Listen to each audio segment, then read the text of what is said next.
Hey friends, so a lot of times in my videos I'll focus on a particular theme or budget or ingredient, but this week I just want to show y'all what our normal weekly grocery haul and meals look like in my household of 3 adults. So this is just the grocery shopping and meals that I would have done regardless of whether or not I was doing a video. So like I said, my household is 3 adults. We don't have any allergies or special dietary needs, so that helps us a lot in keeping our budget really tight. Most weeks our budget stays between $40 and $60, and we pretty consistently spend between $200 and $250 a month for groceries. And that's just for food, that's not including like paper products or anything like that. Do keep in mind that this is just a single snapshot of what our diet looks like across the entire year. We shop a lot based on what's on sale, what's marked down, what's in season, what we're craving, what we've got going on in our lives that may affect our schedule, being able to cook, things like that. So just something to keep in mind. Our meals don't necessarily look exactly the same week to week. With that being said, let me show you what we got. So I spent just under $15 at Food Lion. I got just under 5 pounds of chicken legs. They were marked down to $2.87, so that was 59 cents a pound. I got these 3 packages of kielbasa, and they're actually good until this one's March, but the other 2 packages both say April. I think I'll leave one of them out, and then I'll put the other 2 in my freezer. I got creamer because we needed creamer. And then the sale that I stopped at Food Lion for, because I wanted to get before the sales change tomorrow, is legs and thighs are both on sale for 99 cents a pound. So I got a pack of thighs, and the date on them is until the 27th, so I have a few days to decide how I want to use these.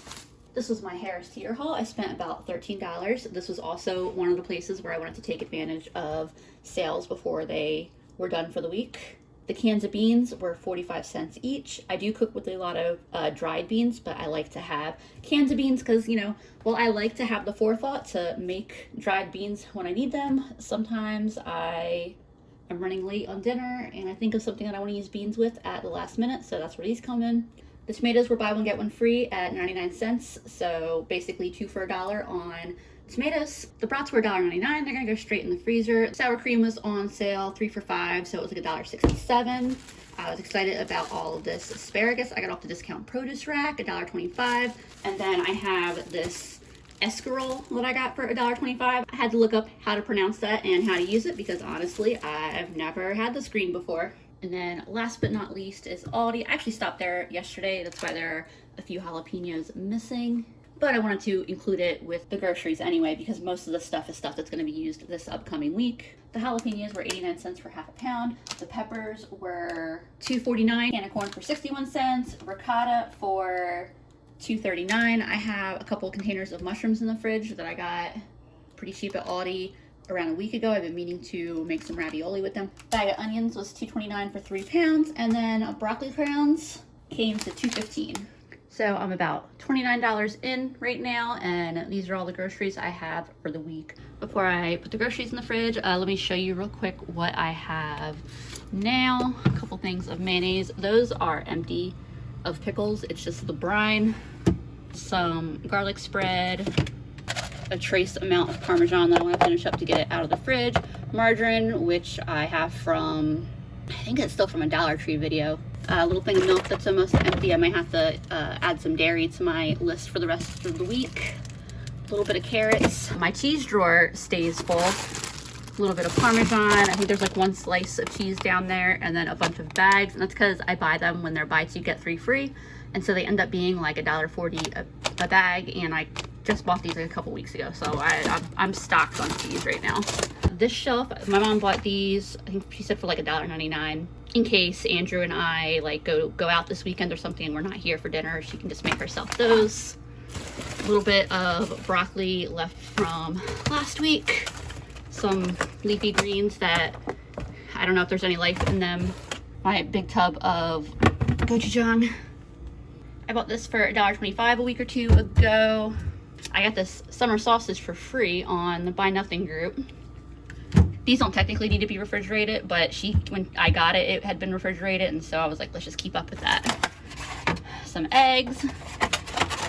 This is my mom's lunch for tomorrow. Ooh, some Southwest chicken. Very delicious. The produce drawers have A little bit of celery, a little bit of romaine lettuce, some carrots, and then a couple containers of mushrooms. Yay, groceries! This is a lot of chicken legs, almost 5 pounds, but I'm gonna cook them all tonight. That way we'll not only have dinner for tonight, but they can go into lunches for the week. And I've already got my oven on and heated up, so it's just easier to cook them all right now. I've got some breadcrumbs, and then this Slap Ya Mama Cajun seasoning, because Andrew and I are obsessed with it right now. Since I'm also just trying to use up some stuff that is in my fridge, I'm putting the rest of this Parmesan cheese that was from my last Dollar Tree video in there. And then I've got this one too that really needs to get finished up. This part is super straightforward. The chicken's just getting coated in the breadcrumbs and tossed onto a sheet pan. I'm also gonna get some rice started. I wanted to try out kind of a lemon pepper rice. So first thing I'm gonna do is rinse my rice. This is about 1.5 cups of uncooked rice. Now that I've rinsed that, I'm gonna add some chicken bouillon, some pepper, and then a little bit of lemon juice. I don't really have a set amount that I'm, mainly I'm using a tablespoon so that way I don't accidentally pour way too much in. I also want to get some fat in there, so this is just some pork fat that is from my freezer from when I made a pork shoulder. I don't have a ton of butter, and I'm waiting for it to go on sale, so I'm going to use that, but you could definitely also use a couple tablespoons of butter.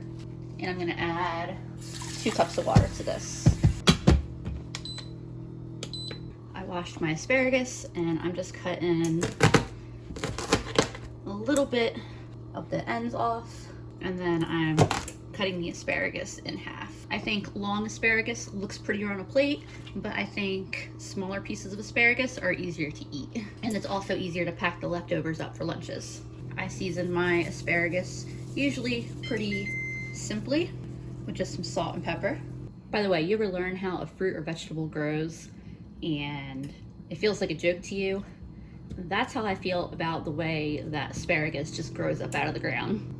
Like, it doesn't look realistic. It looks like somebody took a single stalk of asparagus and stuck it in the ground as a joke. The only thing that's just a little bit awkward about this bottom oven is it's so low. But I'm young and spry. I think that'll work out fine. I stuck my thermometer into the largest piece of chicken. It is done. So now I'm just waiting on the asparagus and the rice to finish. All right, here's a whole bunch of food that is going to be dinner tonight, plus several lunches. The rice is honestly a little underwhelming to me. Maybe it's because I'm not using fresh lemon, so I'm gonna just add some extra seasoning. This is something in my cabinet that I want to use up. We'll just mix this in, and that should give the rice the extra little oomph of flavor that it needs. There's my dish. By the way, my mom tasted the rice and she really likes it. So I think it wasn't quite to my preference, but I guess it did turn out as a good rice. Hey friends, if when I made all those chicken legs, you thought that's a lot of chicken, but there's no way that is enough asparagus and rice to make a whole bunch of lunches with, you are absolutely correct. I got a couple lunches out of that. So I made some just plain white rice, and I am sauteing some broccoli here, or some garlic. I have broccoli in with the rice steaming. So to go with the rest of the chicken legs I have for lunches, it's gonna be white rice, broccoli, a little bit of asparagus. And I'm making a sweet, spicy sauce to go with the rest of the chicken. This is some corn syrup, but you could use honey if you prefer to use honey. You could use rice syrup if that's easily available to you. Also getting around 1/4 cup of ketchup. Next is the gochujang, or my hot pepper paste. I'm adding a little under 1/4 cup of that. And then the final ingredient is a little splash of apple cider vinegar. I'll stir this for about a minute, let it all come together, and then that's all there is to it. There was enough drumsticks for Andrew and I to have lunch up till Thursday, And then Friday we'll need new lunches, but I think I want to make curry this week, and we'll definitely have enough for lunches of that. I get a little mixed about the Pyrex because the lids, they crack. I don't know if you can see that, but I love the way they stack in my fridge. I did end up stopping at Food Line today and grabbing a few more things. I spent about $9. Potatoes were on sale, so I got a 5-pound bag for $3. I got 2.5 pounds of carrots. They were like 69 cents a pound. Cabbage was on sale a little bit, but it's a real little baby one. It was less than $2 for that. Andrew and I have been going through phases where we really like snacking on bananas, and we're in one of those phases right now. So I grabbed a bunch of bananas, and then I really wanted half and half, or even a small container of heavy cream, but it just wasn't worth it for the price. So much more worth it for me to just buy a half gallon of milk. I don't need this much milk, but a quart was $1.50, and this was $1.79, so it was way more worth it for me to just buy the half gallon. Andrew will be happy. He likes drinking milk, and we don't usually have milk in the house like this, so he'll be excited. I don't think I'm gonna need to go to the grocery store again until next week. I'm starting a little bit later than I wanted to, but I really wanna get these ravioli done tonight, so I'm still gonna do it anyway. So my kind of go-to pasta recipe is 2 cups of flour, 1 egg, and I'm gonna save this eggshell because I've been having slug problems in the garden, so I've been trying to crush up eggshells and put them around the plants that the slugs are going after. And 1/2 cup of water. And it takes about 5 or 10 minutes to come together. Here's my dough at 5 minutes. I'm just gonna knead this for another 3 or 4 minutes, and then it should be ready to go. I'm happy with where my ball of dough is at. I'm gonna let that rest for 30 minutes. It's gonna become a lot softer and more pliable in that time, and much easier to roll out. So you definitely wanna let it rest. The mushrooms I'm using are Baby Bella. By the way, Andrew came out and opened the fridge and went, ooh, and I was like, what was that for? He goes, milk. So, told ya. I knew he'd be excited about that. These are going straight from the cutting board into the pan. As a mushroom saute, I'm gonna chop up some garlic as well. Some of it's going to be for the ravioli filling, and then some of it's gonna be for the sauce I'm making. I salted the mushrooms just a little bit, and you can see that they release a lot of moisture, but I'm just going to keep them on the heat, and that moisture will dissipate. You can see most of the moisture is gone. These are starting to smell really delicious. I was in the zone chopping garlic, and I almost just kept on going, doing so much more than this. But I'm gonna add half this to the mushrooms now. I'll saute that for a couple minutes, and while that's happening, here are my 2 bunches of escarole. They're a little bit wilted, but they're not slimy yet. I wanna put a little bit of this in my filling, but I'm having trouble deciding. I was gonna make that broccoli tonight. I was thinking I would roast it in the oven, but I could also make a salad and use some of this in the salad and finish up that romaine lettuce I bought last week, so I'm not sure. I washed 4 leaves really well and chopped them up. Feels like a lot, but I'm assuming it's like any other leafy green where it's gonna wilt down a ton as soon as it gets in the pan. By the way, I followed a recipe the first time I made the mushroom ravioli, and I felt like the filling was good, but I immediately was like, I'm pretty sure I could just wing it and make it better. I'm gonna transfer my mixture to my food processor. I'm gonna add a couple of spoons of ricotta. Then I'm gonna do a little bit of thyme, a little bit of our friend emerald, and let's do just a little bit of paprika. That seems like the right move. I don't fully remember why I bought shredded mozzarella or Parmesan like this, but stick just a little bit of that in there too. Probably loading this more than you're supposed to, I don't know. Starting to look mixed, so I'm assuming it's working. Look at that nice looking pate we got there. You know when the filling of whatever you're making is so good that you could definitely just sit here and eat it by the spoonful? That is good. I'm gonna start rolling my ravioli out, and then I will probably start my sauce, decide what I'm doing for sides. I also had thought about making garlic knots, but it's just too overly ambitious. I mean, they don't take long to do, but it's a weekday night. I need to just scale it back a minute here. I am flouring my counter. I divided my dough into quarters because it was just easier to work with that way in the space I have to work with. So I've come to the conclusion that I prefer making these how I would make pierogi, by cutting out circles of dough. And then like pierogi, I'm just going to pinch it together. You can always add in that little ravioli design there with a fork around it. And for now, I'm just going to put these on a floured piece of wax paper on a baking sheet.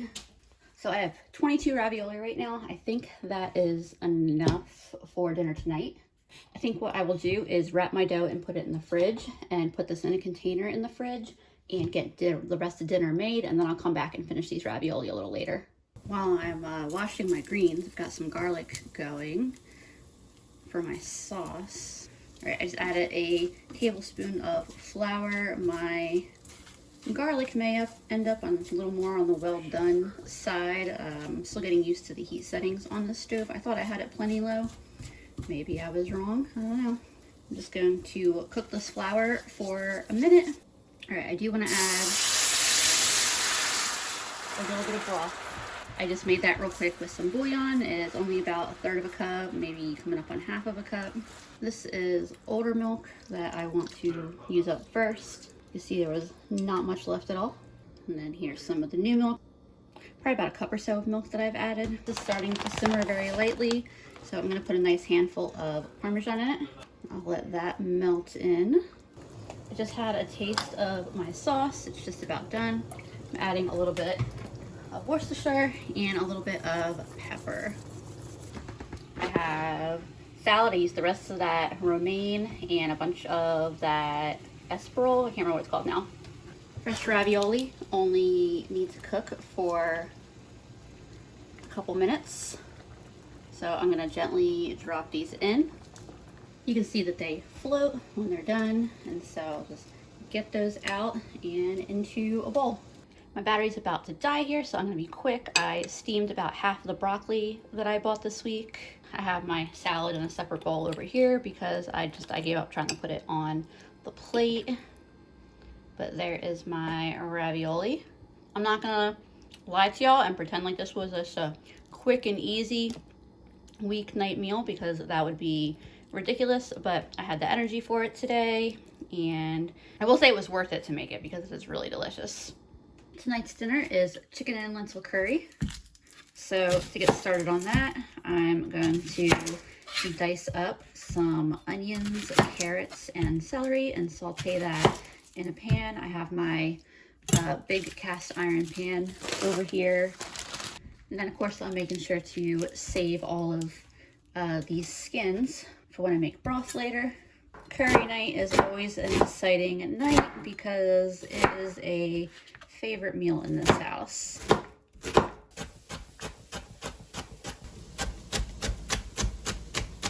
So some people don't know that you can eat the leafy parts of the celery. I'll probably put some of these into the curry and then some of them into the bag for my broth. They are a little bit stronger flavored than the stalks, so just keep that in mind. Here's my veggies sauteing away, smelling great. All right, so for this curry, I do a cup of lentils, and I'm gonna rinse these real quick, followed by 2 cups of water.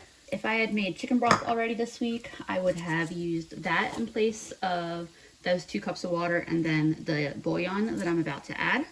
I also have a can of tomatoes, and I'll just dump that in with the liquid.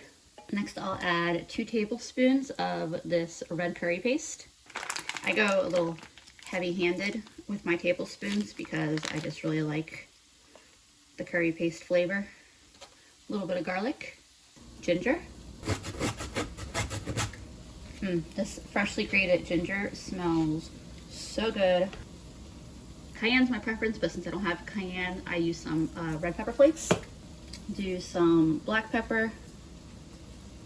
These veggies are ready to join the party in the pressure cooker, but I like to add my garam masala directly to directly to my veggies and just kind of let those spices warm up in the pan with those veggies. Plus it makes my house smell so good. But after like a minute, I'm gonna add these to the pressure cooker. This will cook on high pressure for 15 minutes, followed by a 10-minute natural release. I'm gonna move on to my chicken because this is a chicken and lentil curry. I'm gonna plan to use half of it for this meal, and then I'll use the rest of it either tomorrow or Saturday for another meal. I wanna pull these skins off real quick. You could technically cook these in the pressure cooker.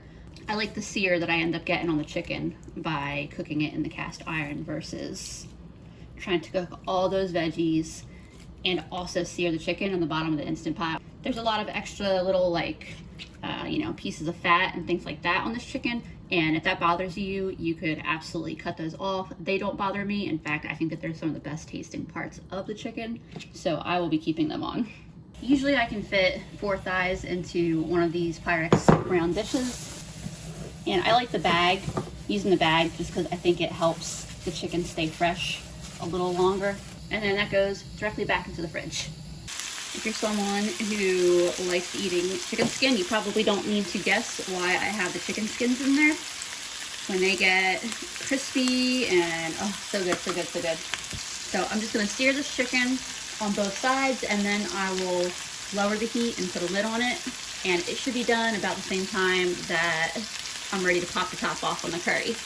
I'm also gonna start a cup and a half of plain white rice in my rice cooker. That smells so good. This is a bunch of those greens I got all chopped up. Almost forgot I have one of these clips that does make things easier. But yeah, I usually add spinach to my curry, anything to get just a little extra veggie in there. And I'm gonna pop the lid back on for just a couple minutes. Just let those greens really cook in there. Here are those skins, like I said, all nice and crispy. These make the best snack while you're getting hungry cooking dinner. Usually I'm fighting off my mom over these.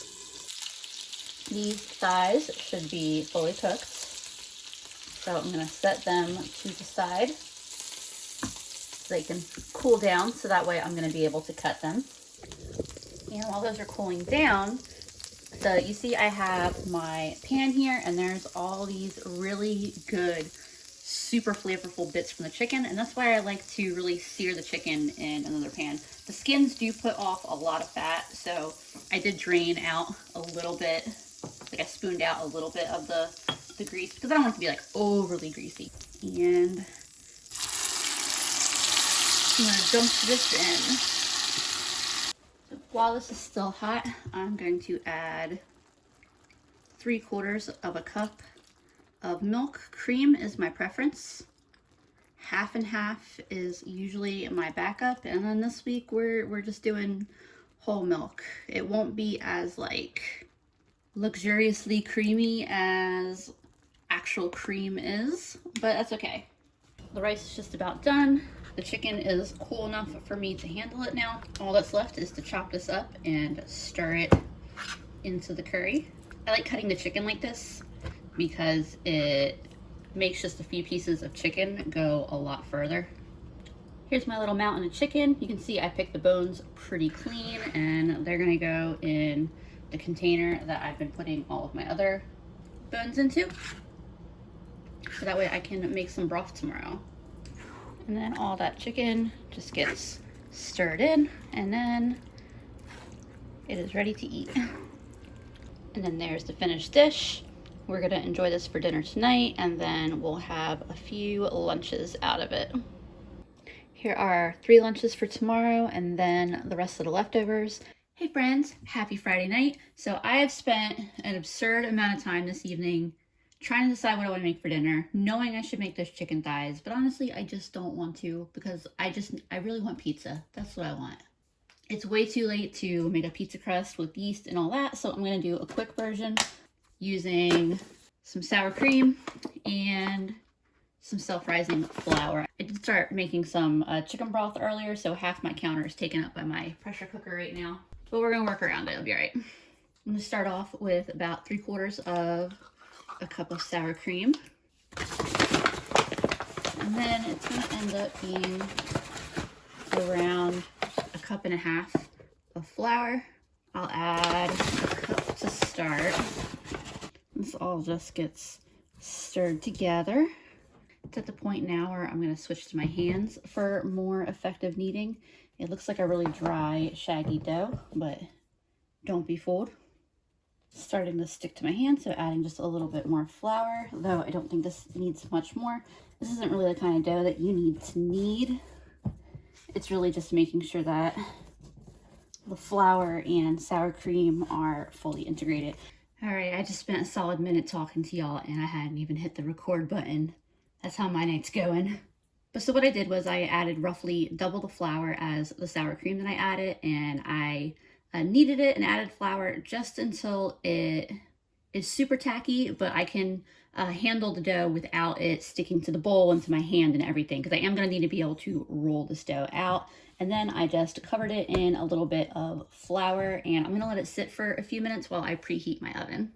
My oven's just about preheated, so I'm going to start rolling these out. I was going to do 3 of them and just have, like, you know, 1 each, but I think instead I'm just going to make 4. I do preheat my pan in the oven, so my pan is very, very hot right now. I just pulled it out. This dough is very sticky, so don't be afraid to use a lot of flour to make sure the rolling pin doesn't stick. I'm making these a little on the rectangular side just because I am cooking them on a sheet pan. Roll out the second one.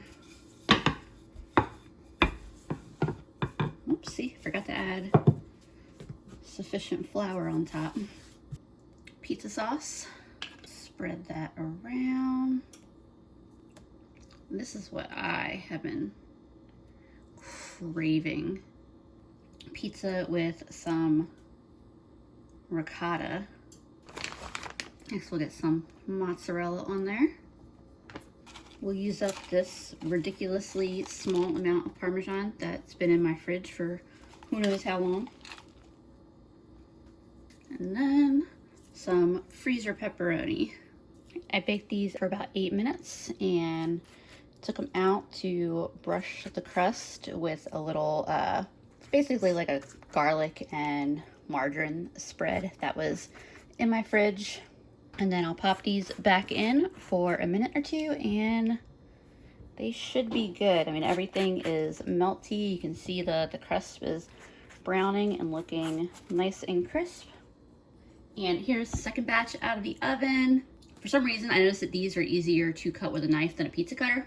We absolutely demolished the other 2 already because, I mean, there was no way we were gonna wait.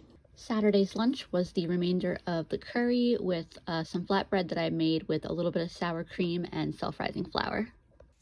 All right, I'm making the rest of those chicken thighs, and I did decide that this time around I am going to debone them. I've got my pan heating up, so I'm gonna season these and start searing them in the pan. I decided I'm gonna make some rice. Let me show you what I do when I don't have Andrew to help me.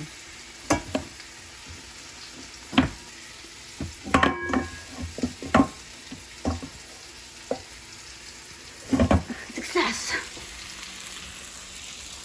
My chicken is done, so I took it out and set it to the side. I cut up some onion, bell pepper, and jalapeno, and I'm gonna go ahead and I turned the heat down on my pan, and I'm gonna start cooking those in the same pan that I just took the chicken out from. My rice cooker just went off. I opened up a can of black beans, mixed those in so they have a minute to heat up. And then you can see I also chopped up my chicken here. And I'm just gonna add that back into the pan. I just turned the burner off. I'm gonna open my rice here. The rice smells very, very good. Just give it a little fluff and a mix, and then I'm gonna add it to the pan with my veggies and chicken.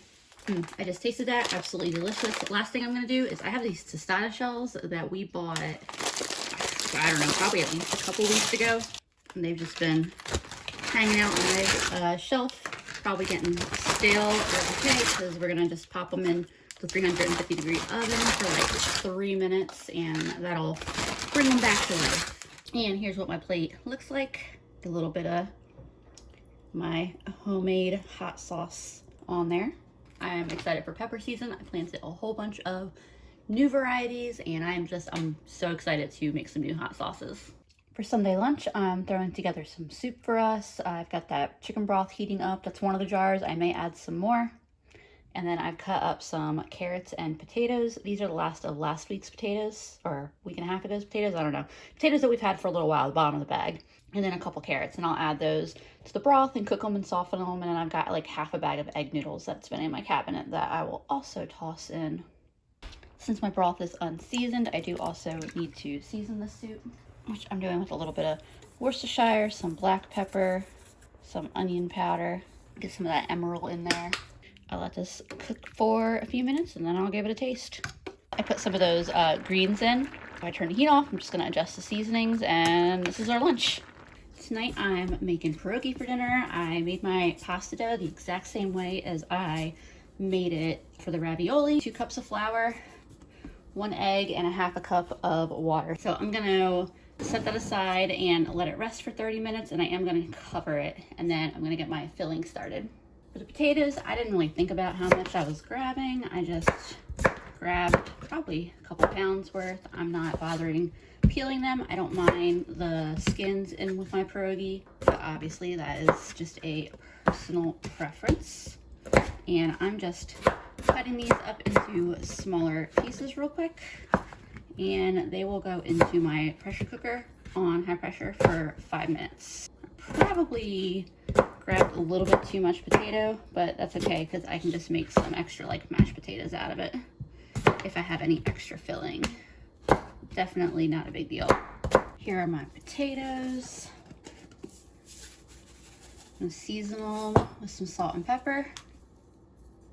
Get some cheese in there so it can start melting. This is just cheddar cheese.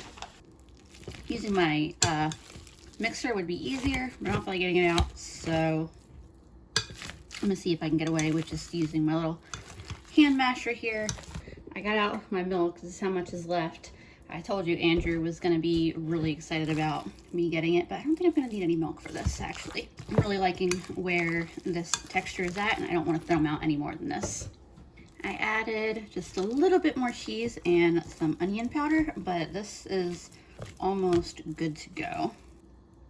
Perfect pierogi filling. I'm very happy with that. I can sit here and eat this whole bowl. Andrew's about to start cutting all this stuff up for me. We're just gonna use half the cabbage and get that sauteing in a pan while I start rolling my dough out. This is done just like the ravioli. I divide my dough into 4 just because it's easier to work with on my counter. So I'm gonna set 3 of these to the side. Get some flour on my counter so it doesn't stick. A little bit of flour on top and roll it out. I cut my circles out with the canning jar lid. They all get some filling, and then to close them up, I just kind of pull the dough around the filling and pinch it together. You want to be careful not to get the filling trapped between the layers of dough that you're pinching together because it just will not seal as nicely. It's kind of a pain. The dough starts sticking to your fingers while you're pressing it. Just get a little flour on your fingers and then you should be able to pinch it. There are all my beautiful pierogi. Like I said, I have about 30 of them. I think it's exactly 30. Here's the amount of filling I have left. That's going in the fridge for now. Andrew's also cutting up my sausage for me. If you remember the sausage I got, it came in these little like twin packs. There were 2 links. We're just using one tonight, and I'll use the other one for dinner tomorrow. There's all of our veggies and kielbasa. That's done. And then I see I got my pierogies boiling and frying. I'm finishing up the last round of pierogi here. This is everything that I'm gonna add to the pan though. This is gonna be our dinner. The other ones will either go to lunches or whatever. We also still have leftovers from last night that'll go to lunches tomorrow. By the way, I wanted to show y'all real quick. These are those greens I got almost a week ago now. And they were super sad and droopy in the fridge. And I read a thing that said to put them in hot water, not cold water, but hot water. Yeah, they definitely perked up. It took a while, but they're like hydrated. They look really fresh now. Like there's some stuff that I would cut off just because the leaves look pretty bad, but like a lot of this looks really good now. Here's what's gonna be the basis of my dinner tonight. So I got carrots, potatoes, and onion, and the other half of that kielbasa. To start, I've got oil heating in my pan, and I'm gonna get all of this washed and cut up. I'm also gonna use the other half of this cabbage, come to think of it. By the way, the fat that's in my pan is bacon grease, and I'm gonna get the cabbage started first since it takes the longest to cook. I added my onions to the cabbage. I'm gonna let that cook for a few more minutes before I add in my meat. And then I brought my pressure cooker over, and I'm gonna put this little mountain of potatoes and carrots in there and cook it on high pressure for 5 minutes. I've got my onions, cabbage, and meat all hot and fried up. Stir that all in together. My potatoes are soft enough that they mash just a little tiny bit, just to make the whole dish kind of creamy. I'm gonna need to add some salt, some pepper, and splashing a little bit of vinegar in there. So when it comes to potato salads, I don't really love mayo-based potato salads, but I love vinegar-based German potato salads, and this is kind of what this is inspired by. And once this is all thoroughly mixed in, it should be ready to go. Yep, this is perfect. Hey friends, so that is the end of this grocery week. My total spent on groceries for the week came out to only $38, so it was a lower than usual week, which is great because I'm getting ready to do a little bit of stocking up on seasonings and rice and dried beans and that kind of thing. So it's nice to be able to take a little bit of leeway I had in my budget this week and add it to another week when I'll probably need to spend a little bit more. For the next couple weeks, I'm going to be mostly pulling things out of my freezer to eat and rotating out some of the older stuff so I can defrost my big freezer and make sure some of those older things get eaten and used up. So that's actually the next content that I'll be doing, so look forward to that, and I will see you all again soon.